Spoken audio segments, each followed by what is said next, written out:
जोंनाथ' बिदि सार्भिसनि खोथा गैया थारमाने जोंहा दावलिगुरि सक्ति केन्द्र ओनसोलनि सिङाव थानाय जा सक्ति केन्द्रआ मोननै दं अन्थाइ गोलाव मोनसे आरो दावलिगुरि मोनसे दा बेनिफ्राय गासै दिनैहाय 135 न'खरा दिनैहाय आंजों फेमिलिया जोनोम माबा जइन जाफैबाय आरोखि गासै टटेल न'खरनिफ्राय साफा फैदों फैनानै बिथांमोना दिनै जइन लाफैबाय आं जोबोद गोजोननाय मोनदों बिथांमोना आंखौ दिनै मदद होनानै फैबाय आसा खालामदों नेक्स्टआव बिथांमोना फिन सोरनिबा बुजायनायाव गुबुनाव थांफिननाय नङा बिथांमोना दा गावसोर गोसो जानानै फैदों आंखौ मदद होनो होननानै बनरगाव समस्ति हिसाबै देरहाहोथारनायनि सार्थआव बिथांमोना आंजों दिनैहाय जइन जाफैबाय बिनि थाखाय आं बिथांमोनखौ जोबोद गोजोननाय मोनदों आरोखि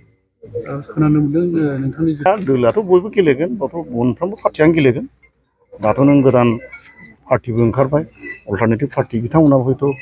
गेलेनो सुबिदा लागोन तृणमूल कंग्रेसआबो गेलेगोन इउडिएफआबो गेलेनो हागौ बेजों आंहा जेबो गेलेथों जेबो नङा एसे जेबो फेक्टर नङा आंनि थाखाय ओमफ्राय एबारबो देरहागोन ना 100% दिनैनि दिनाव आङो इलेक्सन गेलेयोबा 8,000नि बारा भट मोननानै आं देरहायो आरो बे 8,000आथ' गिदिंनानै थांफिननायनि खोथा गैया आङो देरहानाया एकदम 100% खाथाम बनरगाव समस्तियाव इउपिपिएलआ एसे नोंथांमोनखौ एसे माबा खालामगोन नामा ना इउपिपिएलआथ' दा बिदि इसिबां बनर गामियाव स्ट्रं नंथ'वा आं बिथांमोननि एक्टिभिटिसखौ दिनैबो नुथ'वाखै ओंखायनो जोङो दा इउपिपिएलखौ आंहाबो बारा सिन्था खालामनांगौ गैया बिथांमोना सरकारआव थादोंब्लाबो बिसिबांबो मान गैया मानो होनोब्ला आङो देरहानाया खाथांखा दा नंगौ खोथा सैथो इउपिपिएलआ दा बनरगाव समस्ति सेकेन्डआव दं बिपिएफआ थार्ड पजिसनाव दं आरो दा लासै फैयै दा आङो गोबां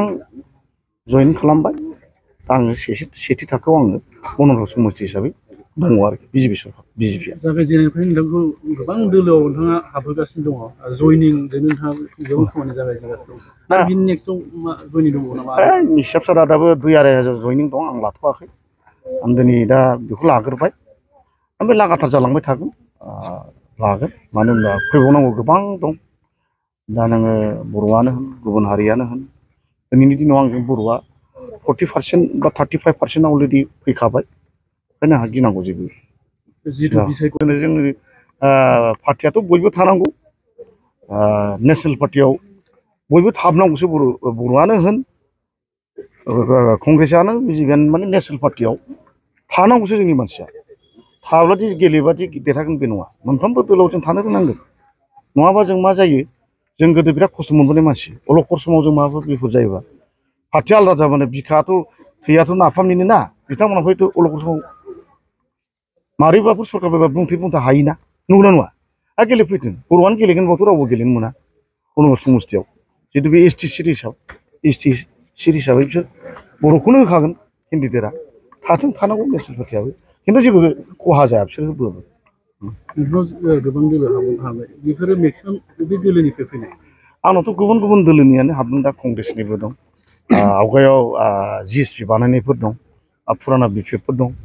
माखासे आरो इउपिपिएलआबो बिथांमोना फैदों आंजों गावसोरनो गोसो जानानै फैदों एसे हिसाबै आं बिथांमोनखौ बरायनानै लाबाय फैयोबाथ' उफाय लानांगोन ना आंखौ मोजां मोननानै जुदि फैथारबायब्ला बिजेपिखौ मोजां मोननानै आं बेखौथ' आंहा दायित्व दं कर्तब्य दं आंहा बेखौ लाखिनायनि बेखिनियानोसै बिजेपिआथ' दहायबो नोंथांमोनाथ' खोनादों जोंहा सिएम सारा बुंदों जोंहा परिकल्पना गैया दानायनि जायखिजाया जों लकेल पार्टिखौ लानानैनो दागोन होननानै बिथाङा बुंदों दिनैसिम बिदियाव दंथ'यो आरोखि उनाव मा जायो बेखौ आं बुंथ'नो हाया बेथ' हाइकमान्डनि खोथासो जायो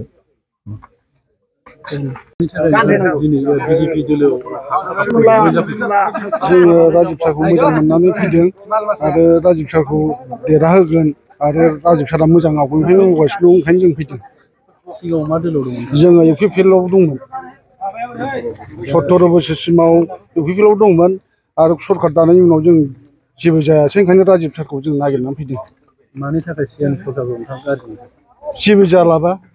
माथो खालामनो ओंखायनो राजिब सारजों जोङो जगदान होननानै फैदों दिनै देरहाथारगोन होननानै आसा दङ खाथां राजिब सारा खुनु बनरगाव समस्तियाव देरहाखागोन जोंनि गामि लोखोनाबारिनिफ्राय खमसे खम 25 जन फैदों मोनसे गामिनिफ्रायनो फैदों 25 जन आरो अन्थाइ गोलावनिफ्राय फैदों 30 जनसो फैदों आरो 2 नं बिलिफारनिफ्राय फैदों 22 जन सान्दामारिनिफ्राय फैदों 27 जन राजिब सारा 9 न'आव खाथां देरहाखागोन खुनु बेले बेजे साननांगौ दरखार गैया बेहाय 101 जन गासै टटेल गामि दरब्रैजों नोंथांमोननि नोजोराव दानि जिहेतु एमसि ब्रह्म बिथाङा माबायदि रायजो राजाखौ नायगोन मानो नाया जानो राजिब सारा आगोलनिफ्रायनो नायबोखानाय आरो दाबो नायगोन आरो देरहाखागोन खाथां